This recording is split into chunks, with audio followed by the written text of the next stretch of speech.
Lamelo Ball is currently projected to be a top 3 pick in the NBA draft in 2020, and as we near closer and closer to the date, the questions surrounding him seem to build even more.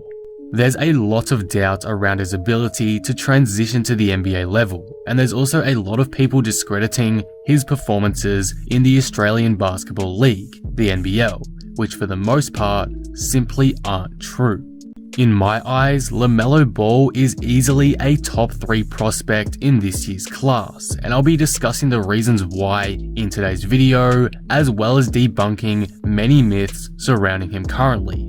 Before we start, if you're new here and enjoy the video, be sure to subscribe for more NBA content like this. I'm trying to hit 15,000 subscribers by the end of the year, so all support would be greatly appreciated. Anyway, with that all being said, let's talk about Lamelo Ball.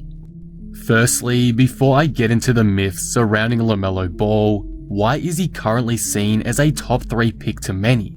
And what are his strengths and weaknesses? After being stripped of his college eligibility due to his signature shoe with Big Baller brand, Lamelo had to go play internationally, so he did so in Australia.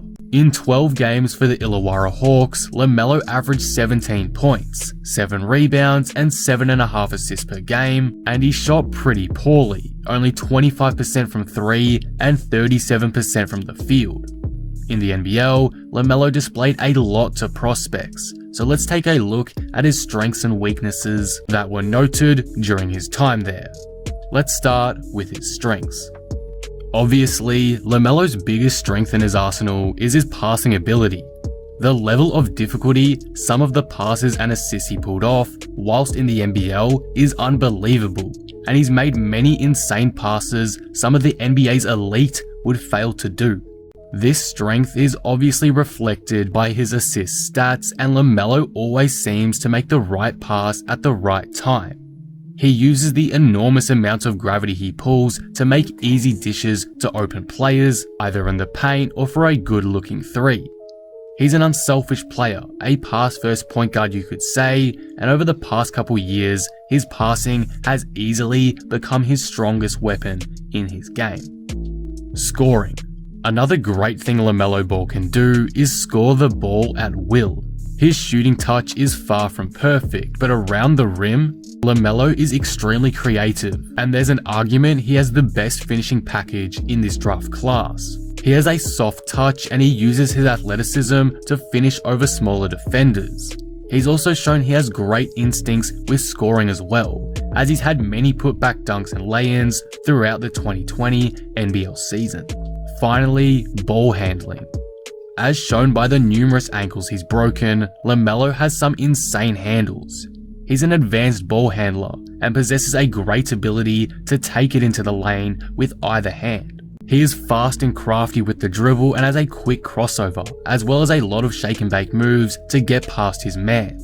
Overall, his skill here is easily one of the best, if not the best, in the entire 2020 draft class, and it makes his game that little bit more deadly.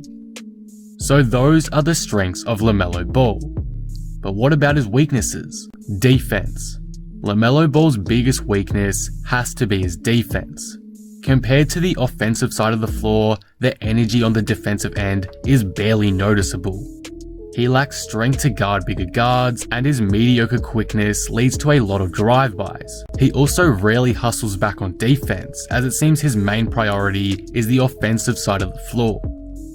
So those are the strengths and weaknesses of Lamelo Ball, and hopefully that little recap gives you an idea as to why Lamelo is so highly ranked in this year's draft class, as well as giving you an idea about some of the criticisms he has. However, there are a couple things people are saying about Melo which I want to focus on now, because they simply are not true. Another weakness of Lamelo's that I didn't bring up is his efficiency, as in Australia he shot very poorly overall, as I stated earlier. However, the reason why I didn't bring this up as a big weakness for him just now is because the numbers don't really tell the full story. In Lamelo's first 5 games or so in the NBL, he shot atrociously, as he was still trying to get accustomed to the new league. he was still transitioning in. But if you look at LaMelo's stats towards the end of his short stint in the NBL, you can see how much he drastically improved. In LaMelo's first 5 games down under, he was averaging 12 to 13 points a night and was shooting only 10% from deep. If you look at his last 4 games though, LaMelo was averaging 25 points a night and was shooting 33% from deep, a much more commendable figure. Essentially, what I'm trying to say here is that due to Ball's such small sample size in Australia, again, he only played 12 games, a couple bad games here and there completely threw off his overall figures. What people should really focus on is his individual improvement through each game, as he went from scoring 12 to 15 points a night to finishing the season averaging a triple-double. His last 2 games before his injury were elite, dropping a 32-point triple-double in a win and a 25-point performance where he also dished out 9 assists and grabbed 12 boards. Some may attribute his extra scoring to him getting more shots, but his efficiency didn't even go down with these shots, and for the most part, his efficiency actually improved, and he was consistently shooting at least 43% from the field. Everyone seems to bring up his poor shot selection and terrible efficiency, but gloss over the reasons why that occurred, and how LaMelo in the end turned things around amazingly, particularly in his last few games.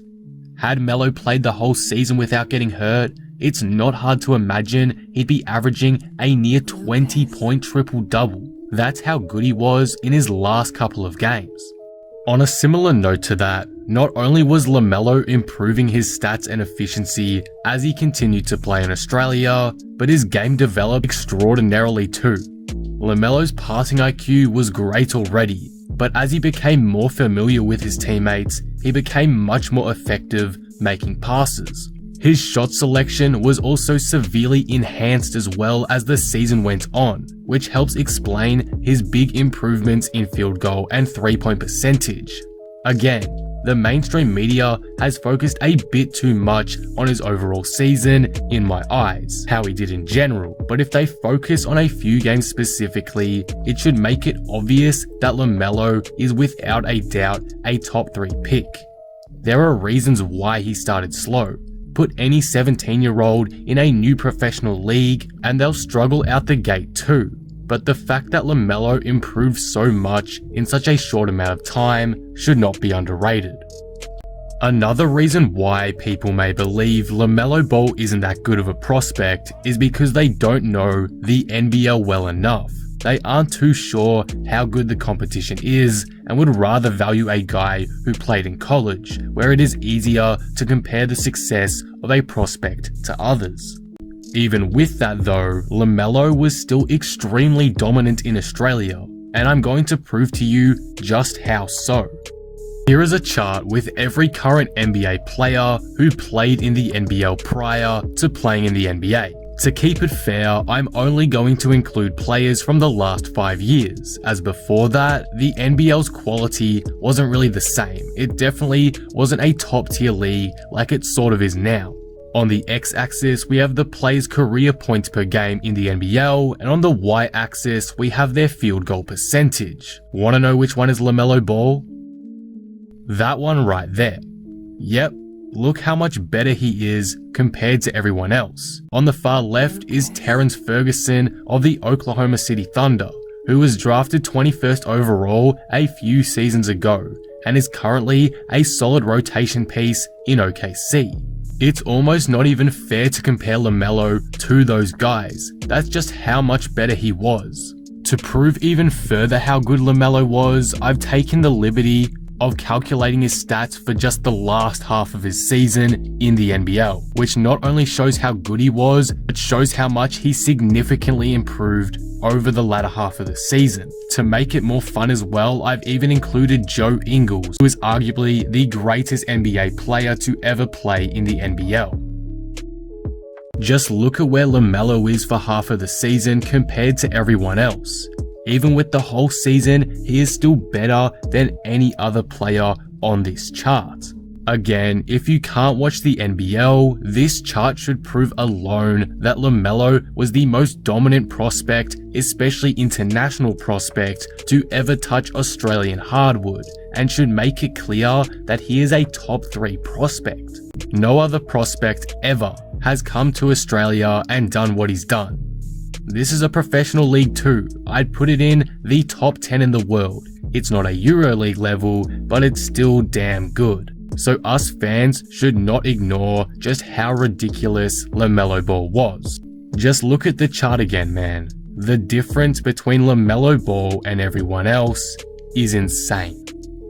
One final thing I've seen a lot of the media bring up lately, which I can't put all on them as they are just reporting the story, but anyway, the media believe Lamelo Ball may fall out of the top 5 come draft night, but that's very unlikely to be the case, and I can almost guarantee that will not happen. What's probably happening is teams are pretending to be uninterested in him to drive attention away from Ball, so he could potentially either fall to their pick, or so they can snatch him surprisingly earlier on.